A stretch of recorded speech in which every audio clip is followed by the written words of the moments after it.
All right, I want to talk about a trap that the GRE will lay for you within QC questions, quant comparison questions. One thing they'll do is they'll give this nasty looking number and try to bait you into plugging it in and doing nasty math when you don't actually have to do it and you can lean on your math rules. We're going to see how that works in relation to a problem that has a yucky decimal with something where you would have to square it and where you would have to take the square root of it, taking up a lot of time and a lot of energy, so you can bypass that just using rules. Let's check that out now.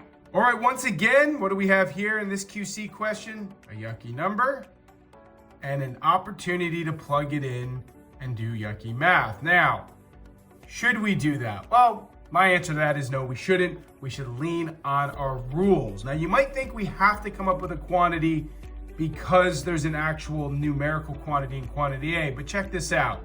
Remember what we've been saying. Positive proper fraction is what this would convert to. Now, you don't have to know that. I mean, this is just a decimal between 0 and 1. Whether or not you call it a positive proper fraction is up to you.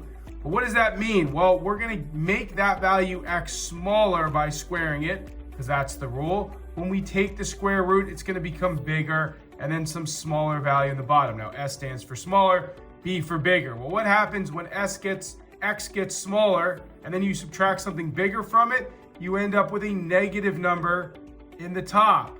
The bottom, it becomes smaller, but it's squared. We know it's positive. So all of a sudden now we've determined, without getting a real value, that we have a negative over a positive, which ends up being a negative result. Now, why is that important? Because the decimal over here in quantity A is positive. So what we've done, without doing out any funky math, is we've determined we have a positive value in quantity A, a negative value in quantity B, therefore A is greater than B, and the answer here is A.